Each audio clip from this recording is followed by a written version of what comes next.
Nidos Mineral Spa. Atgauk jėgas ir šypseną.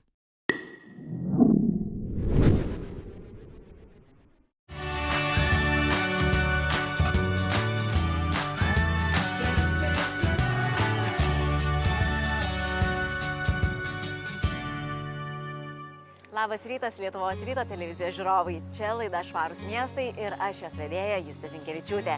Apie ekologiją ir tvarumą buityje mes kalbame dažnai, bet apie tvarumą mene dar nesame kalbėję. Tad netrukus susitiksime su aktorė ir režisierė Redita Dominaitytė ir kartu padiskutuosime, ar teatras gali būti tvarus. Labas Redita, duok ranką. Aš atėjau basom. Žinai? Aš tai basomis brendam. Ten. Tikra. Taip, mes pasikalbėsim. Tikra. Aš nežinau, kas bus, bet brendam pokalbis bus basomis. Gerai.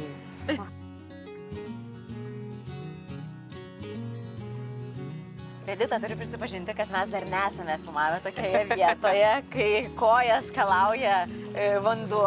Labai meniška vieta ir labai tema, nes mes kalbėsim apie meną ir apie tai, ar jis gali būti tvarus.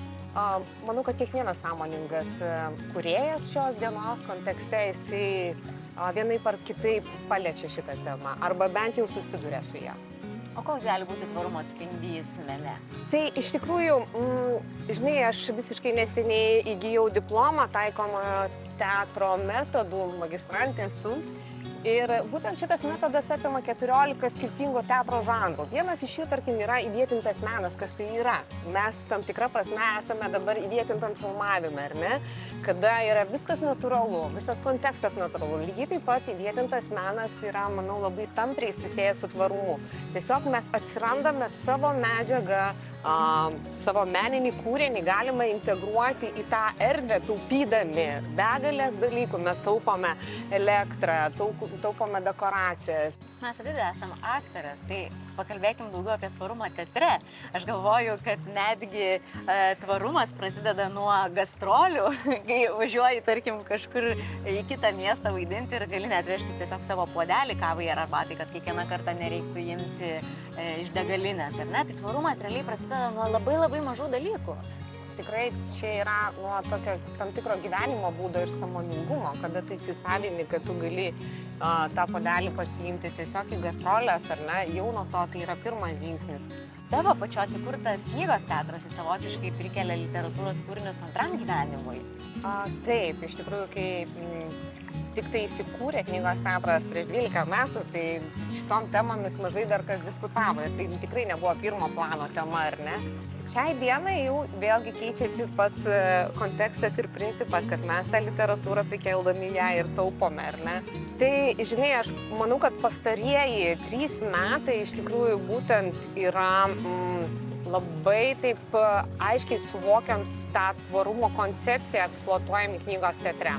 Na, tarkim, vienas iš tokių pavyzdžių, ar ne, mes šnekėsiu apie premjerinius knygos teatro spektaklius, na, tarkim, Menopauzė, pas mūsų šviežiausia premjera. Tai yra kaip tęstinis projektas. Tai yra tam tikra prasme serialo principų vykdomas projektas, ar ne? Tai prieš tai buvo spektaklis Pilkos iš Lepetės, paskui mes atėjome iki Menopauzės ir manau, Menopauzė dar turės tęsinį kitais metais su kitokia medžiaga. Bet ką tai reiškia? Tai reiškia, kad mes naudojam tas pačias dekoracijas, mes naudojame tuos pačius kostiumus.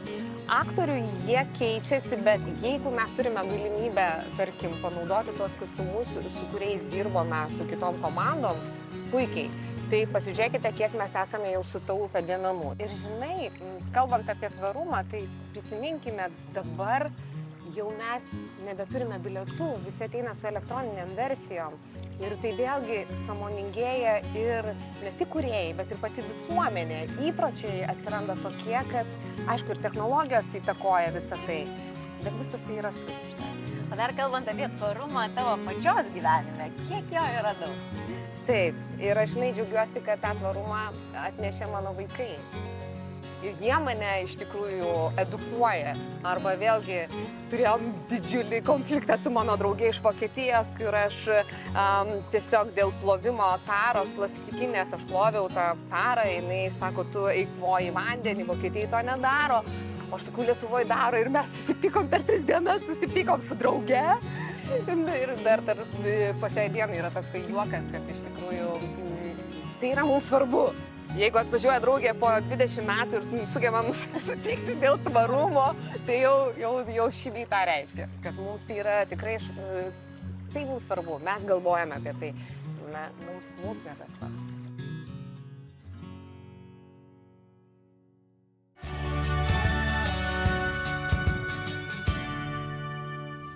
Mėly žiūrovai, jeigu ir jūs norite papasakoti apie savo kelionę link tvaresnio gyvenimo, lauksime jūsų žinutės Facebook puslapyje Švarūs miestai.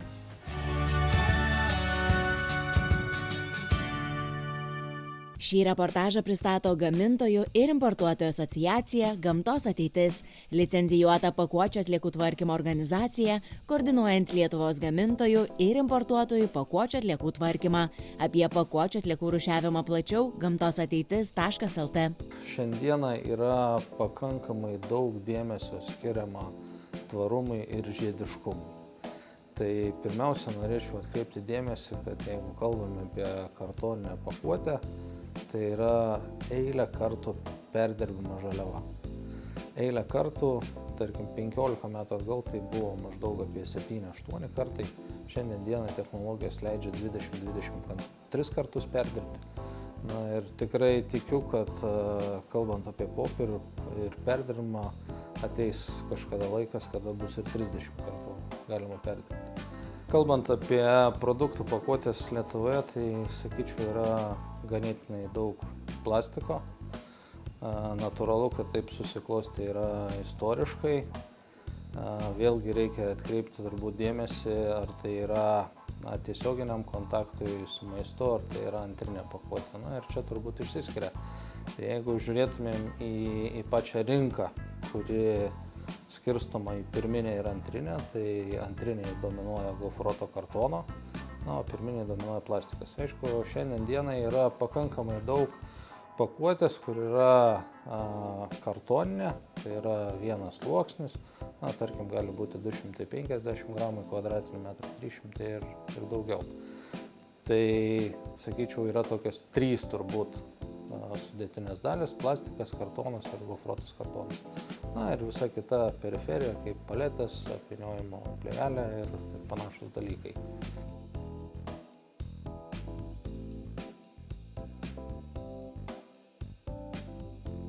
Kartonės pintinės, jų privalumas yra tas, kad mes galime padaryti vizualiką, mes galime perteikti produkto vaizdą, geometriją, skonio turbūt vargu ar pavyks, bet, sakykime, išraiškos tikrai tam galima pridėti. Antras dalykas yra, tai visiškai yra tvari pakuotė. Atkeliavus į prekybos tinklą, vartotojas nusipirko, produktus sunaudojo, pakuotė lengvai atskiriama, nėra jokių kompozicinių medžiagų, kurias, sakykime, reikėtų dalinti į 2, 3 ar daugiau dalių. Labai sąlyginai yra lengva perdirbimai. Na ir ta vieta turbūt yra vienas iš žiediškumo pavyzdžių. Kam jinai taikoma yra, tai taikyti galima begaliai dalykų.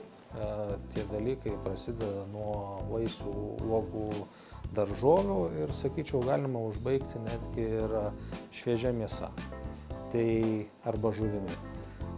Tam, kad tas įvyktų, tai produktas yra sudėtingesnis, nes mėsa, žuvis išskiria savo sultis ir reikalingas arba barjerinis sluoksnis, arba minimalus plastikas tam, kad neprasiskverbtų. Tai yra keletas sprendimo būdų. Vienas iš būdų tai yra naudojant 85% mažiau plastiko, kuris yra lengvai atskiriamas, produktas išimamas ir patraukimo būdu lengvai atsiskiria. Kitas būdas yra naudoti barjerinį sluoksnį, kuris neleidžia sultim, riebalui, drėgmiai prasiskverbti į patį gofruoto kartoną, tokiu atveju produktas bus nekondicinis. Kalbant apie tvarumą, tai popierius iš esmės yra labai lengvai perdirbama technologija ir daug kartų. Tai tęstinumas ir tvarumas toje vietoje yra tikrai labai sveikintini, ir be jokios abejonės jie yra patogus.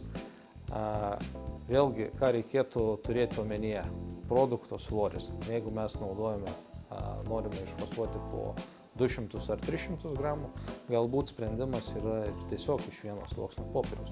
Na, o jeigu mes galvojame dėti kokius 400 gramų ir į didesnę pusę, be jokios abejonės reikėtų naudoti gofruotą kartoną. Kodėl? Dėl paprastų priežasčių. Stipraminės charakteristikos, na ir tam, kad transportavimo metu nesubliūkštų, nesugniuštų ir neapgadintų pačios produkcijos.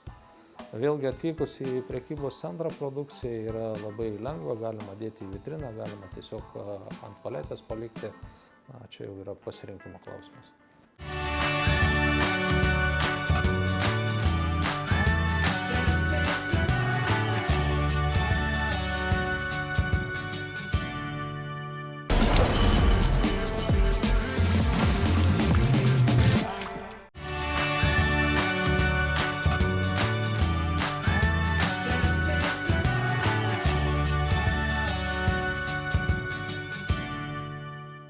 Tikriausiai visi bent kartą gyvenime esame keliavę autobusu ir nepaslaptis, kad ši transporto priemonė kovoja su oro tarša. Netrukus jūsų laukia pokalbis su TOKS vadovu Arūnu, kuris papasakos apie tvarius autobusus ir paneigs mitą, kad keliavimas šia transporto priemonė yra nepatogus. Labadiena, Justė, malonu. Arūnas, malonu susipažinti. Prašom užeiti į mūsų naująjį autobusą. Lipam.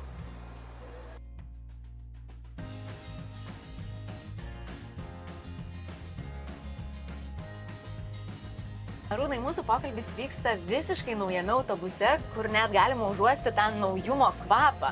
Papasakokit plačiau apie šį autobusą. Taip, šiais metais mūsų kompanija įsigijo 20 autobusų, būtent 10 Scania ir Rizal markės ir 10 Volvo. Šie autobusai skiriasi nuo kitų, todėl pagal naujus jau reikalavimus yra vieta neįgaliajam. Yra įrengtas liftas, kur gali neįgaliai kelti į saloną ir jį pasodinti kartu su visais važiuojančiais keleiviais. Tai yra tokia naujovė šiuose autobusuose. O dar kalbant apie autobusus, ko jie skiriasi nuo įprastų, kuriuos mes esame įpratę matyti, senesnių? Bet tai šie autobusai jau yra Euro 6, jeigu mes senesnius pažiūrėsim, ten Euro išmetimo standartai yra kitokie, šis jau yra iš tikrųjų gana tobulas Euro 6 ir išmetimo tos dalelės yra surenkamos ir dėl ekologiškumo tai naujausios technologijos yra įdiegtos į šį autobusą. Autobuse yra labai daug žalios spalvos, ne tik mano suknelė, bet ir užuolaidos. Štai čia šitos detalės irgi yra žalios ir jūsų įmonės logotipas irgi taip pat yra žalios spalvos, kas simbolizuoja tvarumą ir ekologiją. Papasakokit, dėl ko jums tai yra svarbu?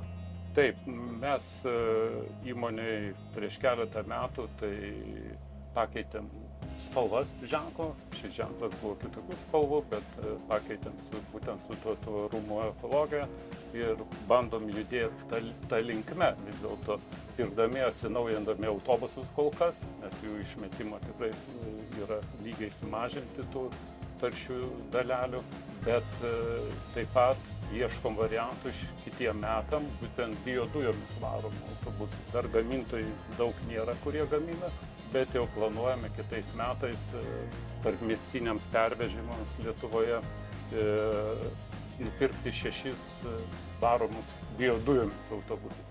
Taip pat kitų metų yra mūsų naujovė tokia, tai mūsų filialas atsiranda Klaipėdos mieste, tai ten bus miesto pervežimai, 40 autobusų, kur dirbs, jie bus elektra pilnai varomi. Tarp žmonių dar sklando tokie mitai, kad su autobusu keliauti yra nepatogu, nekomfortiška.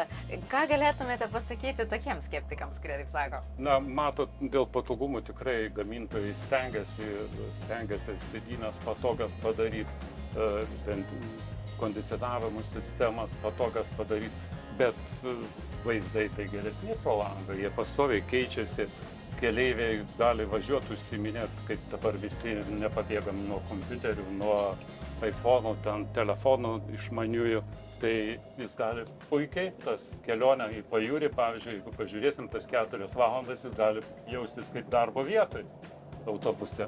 Tai aš manau, tai visiškai gali taip pat tas keleivis ir pasijus, kad jis vairuoja, nes tai vaizdai keičiasi ir važiuoja. Tai tokie pranašumai autobusų. Mes taip pat gabenam ir dviračius. Į pajūrį tai prisitaikam prie keleivių, kad keleiviai kiti važiuodavo į pajūrį su savo automobiliais taip toliau. Tai mes pervežam dviračius, kad žmonėm galėtume kartu jisai važiuoja atostogauti pajūrį ir galėtų jisai nusivežti dviratį. Tai yra tokių sprendimų ieško, kad pritrauktų keleivių kuo daugiau, kad keliautų su mumis. O kalbant apie ateities planus, kokie jie yra? Ateities planai, tai mūsų plėtra jau žingsnis padarytas, tai būtent miesto pervežimai, bet eiti į miesto pervežimus, dalyvauti konkursuose, mes dalyvavom taip pat konkurse Šiauliuose, Šiaulių mieste pervežimo ir dabar šiuo metu yra didelis projektas Vilniaus mieste, tai yra paskelbti jau pradinės konsultacijos vyksta dėl 320 gal autobusų elektrinių, kurie važinės Vilniaus miesto gatvėmis. Tai bus konkursas, 4 paketai bus ir ateitis po poros metų, jeigu tie bus paskelbti artimiausio metu pats pirkimo konkursas, nes mūsų ateities planais įmonės yra dalyvauti tame konkurse ir išlošus dalį, kiek tam konkurse, taip pat įsigyti elektra varomus autobusus ir aptarnauti vilniečius su elektriniais autobusais.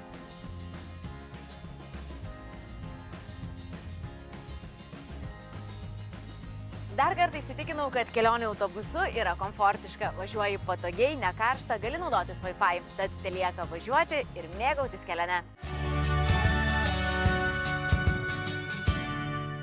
Kartais nutinka taip, kad namuose kai kuriems daiktams pritrūksta vietos. Tuomet mes ieškome kitų sandėliavimo būdų. Einu išbandyti naują automatizuotą sandėliuką, kurį parodysiu ir jums.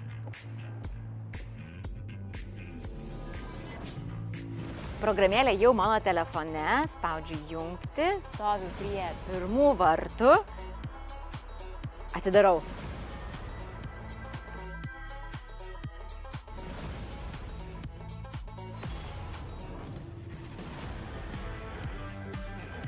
Na ką, mano daiktai lieka šiame sandėliuke, o aš įsitikinau, kad ši sandėliavimo automatizuota paslauga yra greita ir patogi. Na, šita pati idėja kilo ganėtinai senai, gal sakyčiau prieš 10 metų, matant, kad panašios paslaugos buvo kitose šalyse, Lietuvoje tuo metu tokios paslaugos nebuvo.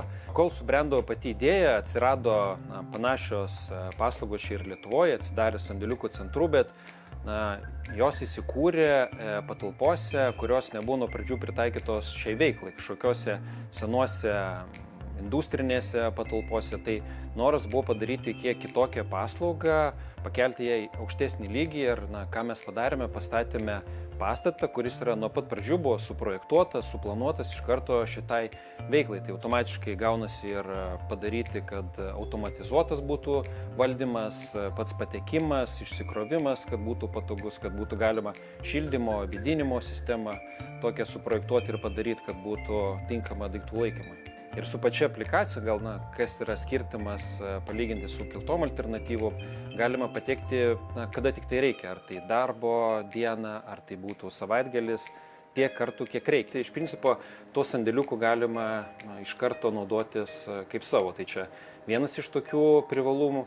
Antras, sakyčiau, yra, kad galima pasirinkti būtent tokio dydžio sandėliuko, kuris yra šiuo metu reikalingas jūsų poreikiams. Mes turim įvairių dydžių sandėliukų, yra nuo mažiausių 1 kubinio metro, tai tokius 1 kubinio metro, kaip pavyzdį galiu pasakyti, puikiai telpa tiek padangų komplektas, tiek kažkokie žvejybiniai reikmenys ar kiti papildomi daiktai, kas užima namuose vietą, bet jie nėra reikalingi kasdien būčiai. Tai ne šaukštai, puodai, šakutės, o tokie dalykai, kuriuos rečiau naudoju. O kalbant apie tvarumą, ar galima sakyti, kad automatizuoti sandėliukai prisideda prie tvaraus gyvenimo būdo? Taip, aš kaip pavyzdį galiu pasakyti, kad turbūt teko ne kartą girdėti, kada žmonės renkasi naują būstą. Ir kai pasižiūri kokį nors projektą, kur yra maža kvadratūra, nedidelis būtas ar namas, pagrindinis pasakymas būna, ar man čia viskas tilps, kur aš susidėsiu daiktus, ne ar man ar mano šeimai užteks, bet kur aš galėčiau pasidėti daiktus. Ir galiausiai kas gaunasi, kad žmonės įsigyja arba tai išsinuomoja tuos papildomus kvadratinius metrus tam, kad laikyti daiktus. Ir laiko daiktus tiek tokiam šildymo, vėdinimo, apšvietimo režime, kuris yra reikalingas gyvenamosiom patalpom. Tai yra naudoja daugiau energetinių resursų. Lyginant su ta alternatyva, kad galima turėti mažesnį būstą arba verslui mažesnį biurą ir laikyti daiktus sandėliukų centruose, kur yra režimas reikalaujantis mažiau energetinių resursų, mažiau šildymo, mažiau vėdinimo, nes neišskiriama CO2, apšvietimas reikalingas tik tai tuo momentu, kada ateini tų pasimti daiktų. Tai čia toks būdas, sakykime, ne tik sumažinti sąskaitas už energetiką, bet tuo pačiu ir mažinti neigiamą poveikį aplinkai dėl didesnio energetinių resursų naudojimo.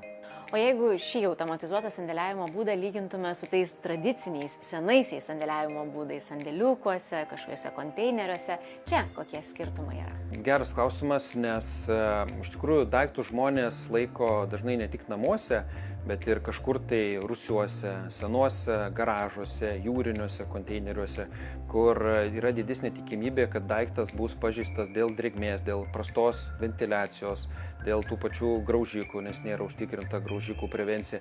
Ir pačio tada daikto tikėtina tas gyvavimo ciklas, jisai gali būti ženkliai trumpesnis, kas lemia, kad tą daiktą reikės išmesti, susidarys atliekos, tada pirkti naują, jį pagaminti, kas vėlgi tą gamybai naudojami resursai.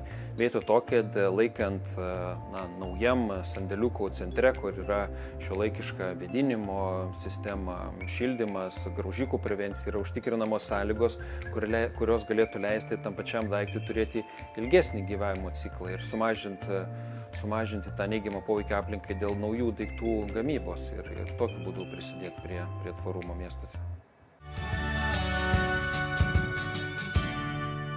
Šiandien tai buvo viskas, ką jums norėjome parodyti. Ačiū, kad žiūrėjote. Laidų pakartojimus galite rasti lrytas.tv ir YouTube platformoje. Pasimatykime ir kitą šeštadienį.